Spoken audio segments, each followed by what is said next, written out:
And today I got a special guest with me, Susan. She's going to be doing a workout with me, and you probably already know her from our M Factor screenings that we've been doing here in Colorado, and from our prior interview talking about perimenopause and menopause. Welcome back. Thank you so much for having me again. I'm excited to be here. I'm excited to have you here. So today we're going to do a workout for perimenopause women. And she is an expert in this subject because she is a nursing coach. And she's the person that brought us all together in this journey. And let's get to it while we're training so she can provide us great information. But a couple of things that as a trainer I'm going to do with her. First of all, perimenopause, the things that I want to help her with and everybody who's watching this video.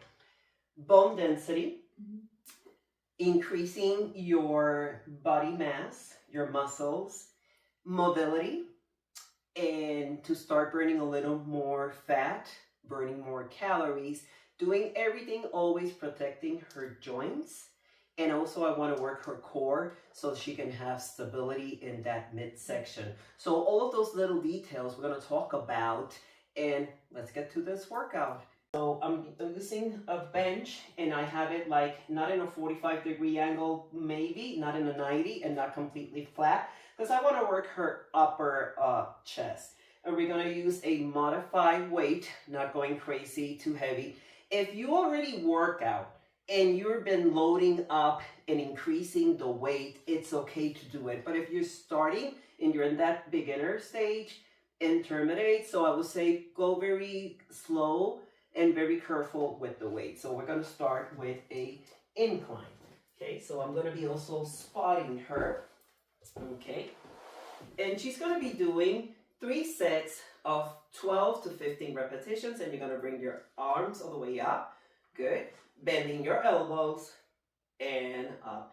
And while I'm counting, Susan, can you talk us about, again, what is perimenopause and what are the symptoms that our viewers can, if you mention, if they can see, okay, this is something that is happening to me. Can you talk about that? Yeah, perimenopause is this chaotic time of our hormones just kind of in this erratic state. These are the hormones for your sex hormones, your testosterone, your estrogen, and your progesterone. They're all kind of in this chaotic mess because at the, your ovaries are kind of at the, I don't want to say end of life, but kind of at the end of their, like what they usually do.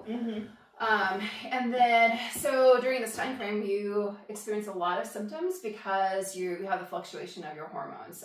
Your estrogen and your progesterone fluctuate a lot.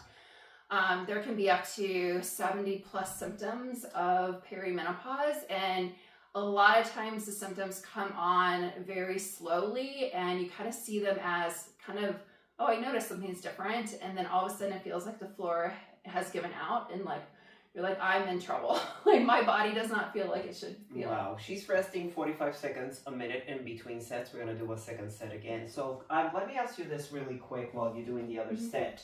What was the first thing that you noticed on yourself? On myself, the first thing I noticed was joint pain.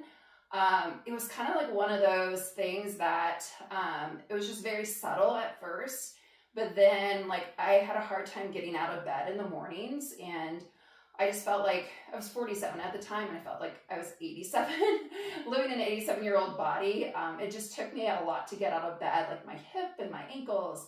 And then when I was going down the steps in the morning, I was holding on to like the handrail. Wow. And I was just like, oh my goodness, like this should not be how I'm feeling at 47.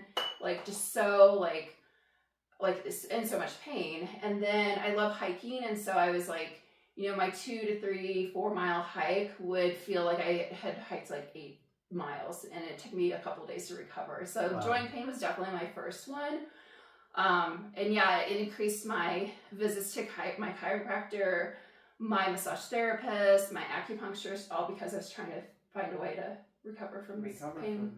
So this is something that you got to be aware. Always listen to your body, right? Right, absolutely. Yeah. That's for Yeah. sure. As a trainer, when I'm with my clients, I'm always encouraging them, okay, you know your body better than anybody else. So you got to let me know what are you feeling. And when they come to me in that first consultation and we sit down and we talk about what is your goal, what is it that you want to do, I always pay attention to that because we got to listen. We got to listen. As a trainer, I listen to my clients, and also you as a nurse, you got to pay attention to your clients. So be aware. So those were the first things that you notice. And it's easy to clump that into like, you're gonna do the third thing. I'm just getting old, you know, and it's no, like it's something more than that. And a lot of things, especially women in perimenopause and menopause, they get frozen shoulder, and a lot of it has to do, estrogen is a great anti-inflammatory. And so when we lose that estrogen or have that fluctuation in our estrogen, that's why we start getting those inflammation markers in our joints and other things so joint pain is definitely one sign to kind of keep an eye out for perimenopause and menopause. So there you go. There you hear it. Things that you got to be aware in your body. So that exercise that I just finished for her is for her chest. Now we're going to do one for her back. And it's as simple as using a resistant band, and it's called a pull apart. So all I'm going to do is she's going to hold it. She's going to extend her arms and literally pull apart the band right there, keeping always the resistance, and open. Go ahead. And if you want more resistance, you put it a little shorter. If you want less, you put it a little more wide. Okay, and this is working the back of her shoulders, and it's going to be working her back completely. There you go. And we're going to do 10 to 12 repetitions. Good. I like this one because I feel like during perimenopause, I definitely had a lot of body composition changes happening. And one of the major body composition, well, two, I should say, was more visceral fat in my abdominal area, and my back was definitely getting flabbier. So I love this exercise for that reason to kind of help that. 11, one more, and 12. And not only what you just mentioned about seeing a little more body fat in that area, but also getting your back strong, because that's one of the things that it gives away so fast. You're going to pick up something and not picking up with your legs like we should. We pick up with our back. So all those little things also we got to take into consideration. Absolutely. So I want you to face this way so they can see the side. There you go. And go ahead. Again, 12 more. 1, 2. And as you see, guys, this is also working the back of her arm. This is working her shoulders, and this is working her tricep, because I can see her muscle right here. The definition. You've been working out, so because she has still, we've seen some muscle definition. So yeah. So and I know you've been working on on yourself. So can you talk us about that? One, what made you change your mind? What was that thing you said? No, I got to do something for myself. I think it was that. And you can rest. The decision of I'm not trying to lose weight in this moment. It was like, I'm like wanting to help my body for longevity. I want to be that 85-year-old woman that you see hiking. And like, if I have grandkids, I want to be on the floor and playing with them and be able to get up easily. So it's more of that functional longevity versus that quick, easy now. Like I need to fix it and like lose that extra, 15, 20 pounds that gain. Is more like that functionality as you age. That's more important. And that's very key, having a functional workout to have your whole body healthy. Not only, okay, we want to look good and you want to lose weight because that's part of it, but it's like you're saying, no, I gotta do a workout because I want to think about myself in the future. Like going, if I fall, God forbid, if you fall down, you're going to be able to pick up yourself up without having anybody helping you. And that's one of the things that working out also does that. So have you do another step. And that's like one of the things that as a nurse, I would see over and over and over again, because I would work in the intensive care unit and pre-op and PACU for ortho, neuro.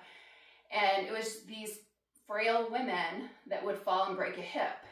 And we all know that once you break a hip, you pretty much, like, your longevity declines within a matter of 6 months to a year after you've broken a hip. And so, like, if you can prevent having a broken hip as you age, that's a key to longevity. So, and that's bone density right yes, there. absolutely. So that's one of the things that when you work out, you have that benefit added that every time you're lifting weight, even if it's very light and you're doing that repetitive movement with the joint and doing that complete range of motion, not only you're burning the fat and you're building muscle, but at the same time you're increasing a little bit your bone density. Absolutely. It's not going to happen overnight because this is not a magic. Sometimes people think it's a magic formula. It's not.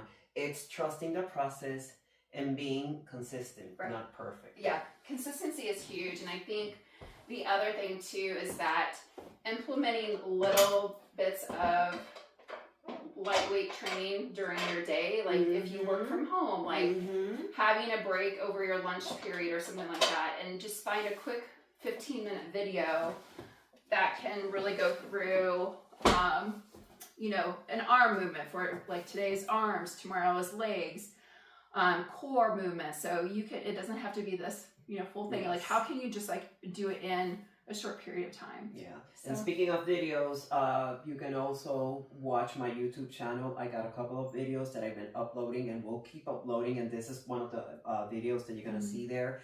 And that's what I'm doing. I'm creating this library of video exercises for everybody, especially for women, perimenopause, menopause, and postmenopause, because we always want to, you know, be healthy, movement, and taking care of yourself. And it's always fun to do it. And I love the videos because you do it on the go. You can go to the gym and watch them. Like it's just this. Like this workout today. This workout, we can easily do it at the gym, but today we decided to do it here in the house. So just with a basic equipment. Dumbbells, kettlebell, a body bar, resistant bands. That's all you need. And if you don't have a bench, you can use a stability ball, or you can do it in the floor in a mat. So there's no excuse, guys. So now what she's going to do, she's going to work out her shoulders. She's going to do a shoulder press, and I'm going to have her doing it with a body bar. So all you're going to do is you're going to go all the way straight up and down right there. She's going to do also 10 to 12 repetitions. Keep going. 3, 4, good job. And I think the other symptom I have that is often very common during perimenopause is the weight gain. And a lot of it, it's multifaceted with the weight gain. There's multiple factors kind of going on in that sense of the world. But one of the things I think is super important that we forget about is how we lose 1 to 3% of our muscle mass after the age of 40. And so when we start losing that muscle mass, our basal metabolic rate decreases. So it actually is that less caloric, you know, you burn less calories. And so and I'm going to take a step further. We start losing body mass since 25. The minute we hit 25, that is when also our body mass, believe it or not, it starts decreasing.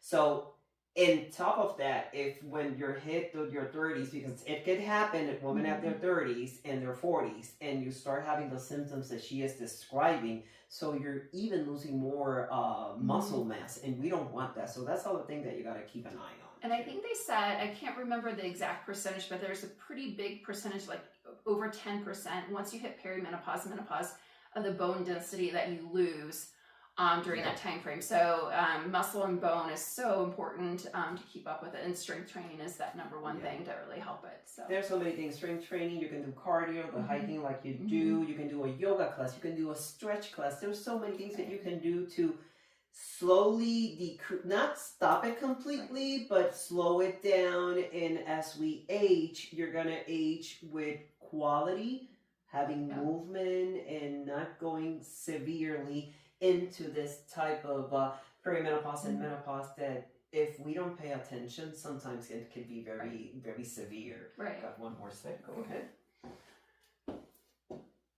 And I think the other thing I don't know what your thoughts about this, but creatine is really important during this time frame to kind of help with that muscle. And it's really, you know, it's one of the supplements that has been studied a lot. And it's very good for women going through perimenopause and menopause to have it, you know, about 5 grams a day as a supplement. So 12, good job. So there you see it, keratin Because sometimes people think that that type of supplement is for bodybuilders, but not necessarily. So we as women we don't want to keep losing our muscle mass, and it also helps you with that strength and helps with all those details when we are working out.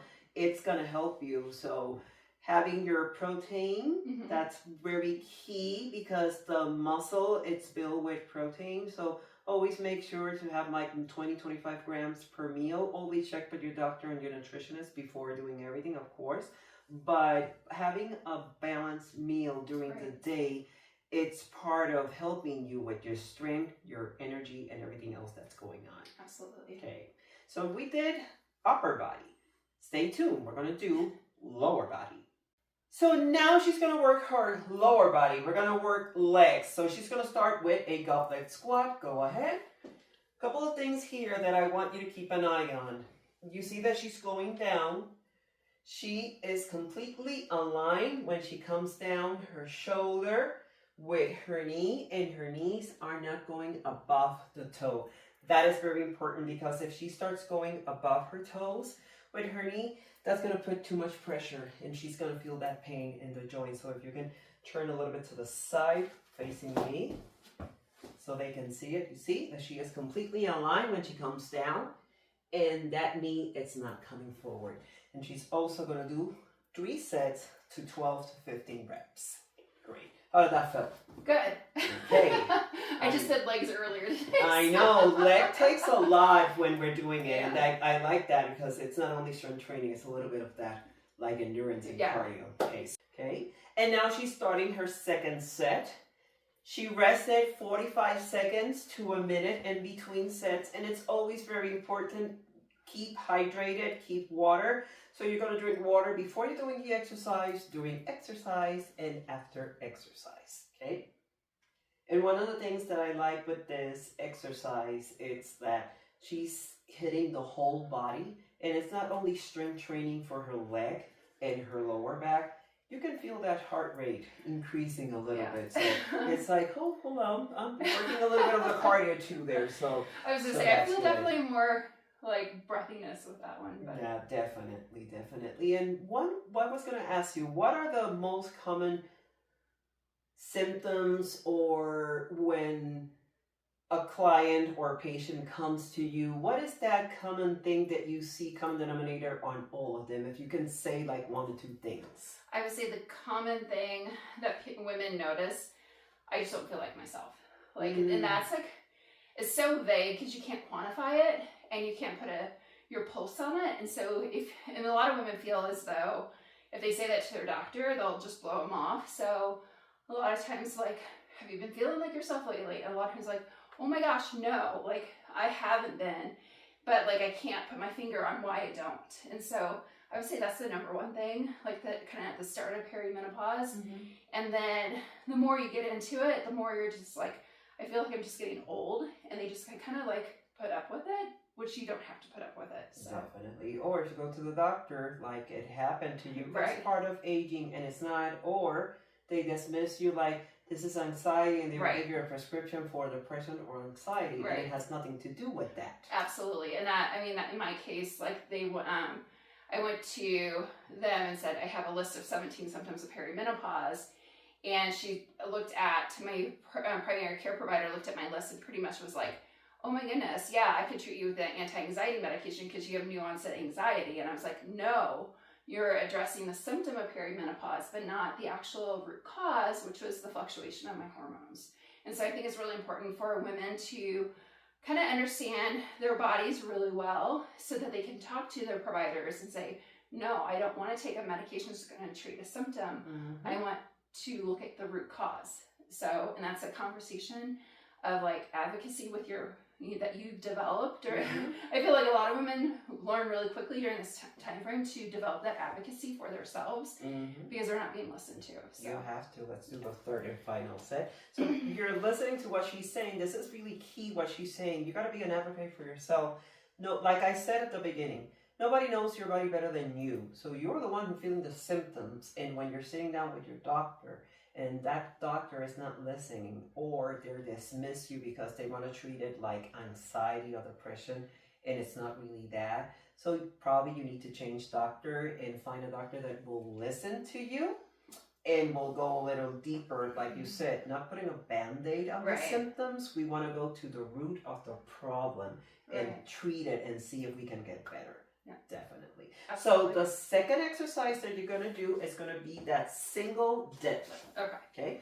So I have the bench here just in case if you need to hold on to something for your balance. There you go. And there we go. Perfect. The way she's doing it, she's working also her balance when she stick her leg all the way to the back. But if you don't want to do that, she can simply do the normal deadlift with both feet on the ground. But she's challenging herself, which is great, and she's working that balance. And she's going to do 10 to 12, and then she's going to switch and do the other side. Yeah, I always feel like one side is better than the other side, so probably your strong side is the one that it feels a little better than the other one. This one I'll probably need a little more help. There you go. 2. You might be a toe tap. 3, 4. There you go. Working on that balance. 5. This is the other way of doing it. You see that she's keeping her foot down and still working that back of her leg, which is the hamstring and her glute, and this also targets your lower back. Good. 2 more. And rest. Good job. Okay. Also, Suzanne, I want to ask you, did you make any changes to your nutrition when this happened? Yes. I did a lot. To me, nutrition's foundation for everything. Because we want to have our cells working very effectively, each one of our cells in our body. And one way to do that is having proper nutrition. So increase my protein. I did the 30 grams per meal each day, or per meal. So I really went high on the protein because I realized how much I was lacking in protein. Because and then you start evaluating kind of like some of the things in your diet. Like, oh, I'm eating really good. And then you really, really look at it. I kind of had to set my ego aside because I'm like, oh, I'm eating healthy. And then I'm like, all right, let me set my ego aside. Let me take a really hard look at what I'm doing with my nutrition. And I was like, oh my gosh, I can do so much better. So protein was number 1. Number 2 was getting enough fiber in my diet because I was pre-diabetic. Mm-hmm. So increasing your fiber actually helps with visceral fat, and then also helps you stay fuller longer and helps you with, your glucose spikes that you may have. Mm-hmm. So it really is great. Americans don't eat enough protein. So perimenopausal women, menopausal women should have at least 30 grams of fiber a day. So those were the 2 main things. I made sure that I was cutting out any processed foods. But I wasn't afraid to eat carbs. And I love my carbs. I love my complex carbs. I'm a berry person. I love blueberries, strawberries, raspberries. They're great with fiber. And so I didn't want to stop eating those because carbs are good for you. But I ate my carbs differently. So I always ate, whenever I had a complex carb, I always ate it with a healthy fat, protein, or fiber. And I wrapped up that carb so I didn't have a big glucose spike. And I just kind of had that nice longer glucose level over the course of a few hours versus a spike up. Because once your blood sugar spikes down, then you start to get hungry again. And then, of course, you're snacking and all that other stuff. So definitely. To have an example, that would be maybe eating a sweet potato that it's going to go slowly increasing that glucose spikeness. It's going to go up, up, up. And then when the time it goes down, it's time for your next meal because we're supposed to be eating every 2.5, 3 hours portion meals. Right. So definitely if you have something like that with your protein and your good fat, that complete meal, balanced meal, it's going to help you to not be starving. And not only that, it's span out maybe 2.5 hours, 3 hours that we should be eating your breakfast, lunch, dinner, and then your snacks in between. But there's people that they eat breakfast or they don't eat breakfast and they 8 hours, 6 hours, and they don't eat sometimes even all day until the night. Right. And that's not doing any good to your body. Right, because it kind of throws your body into having cortisol like wants to like, oh my gosh, like, you know, kind of that starvation mode. And Yes. so for your cortisol could spike. For me personally, I know for some people, intermittent fasting works for them during this time frame. For me, it didn't. And I think that's important to know. Nutrition is kind of unique to the person. What may work for one person may not work for your body. So you kind of have to like what works really well.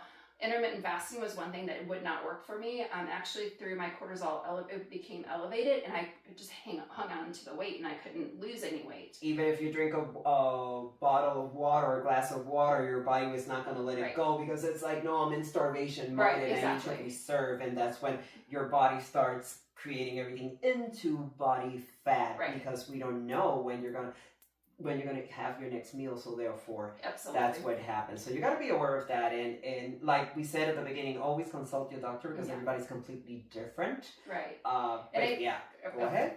Are we doing the... We're going to do the lunges now. So that's going to be our third and final exercise for legs, lunges. I think the other thing too that is kind of being overlooked a little bit, but now it's starting to come up more, is having probiotic foods into your diet during this time frame, because there's a lot of gut health changes that happen during perimenopause and menopause that they're finding out, like, oh my goodness, like this can affect so much, and like your gut health can change a lot during this time frame. So having foods rich in probiotics are actually really important. So it's paying attention to what you eat, not only the exercise, it's also your nutrition plus the supplements. So there's a lot of moving mechanisms going on here with our body that we got to be aware. And obviously, when you start going through all these symptoms, you need that help to somebody to guide you through that process, because it can be a little overwhelming. Understanding what's going on with your body. And then once they figure it out, okay, what's the map? What's the route? What I should be doing or not should be doing. And I think that's so important, what you just said. It can be overwhelming. And a lot of women that I've met with, it's like, it is overwhelming. I gotta do this, I gotta do this, I gotta do this, and then still be a mom, still work full time. And it's like, it's a lot. And so I think, you know, working with yourself or working with me, like, what's your priority in this moment? And let's kind of work together on that one step at a time. So, but yeah, it can be. To the other leg? Can be definitely overwhelming. So yeah.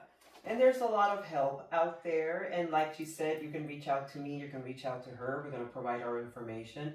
But like, I will say this as a trainer, I guess the first step, the first thing when you start feeling all those symptoms, reach out to a person like her. She's a nursing coach. She can help you and guide you through this and do all the work that you got to do, blood work, different type of tests, to figure out what is exactly that it's going on with you, because this is not a cookie cutter that it's going to be the same for everybody, the same symptoms for everybody, the same solution for everybody. This is completely personal. Yeah, it's personalized. And I think it's easy to, like, there could be a lot of standard, like, you're going to do this, this, and this.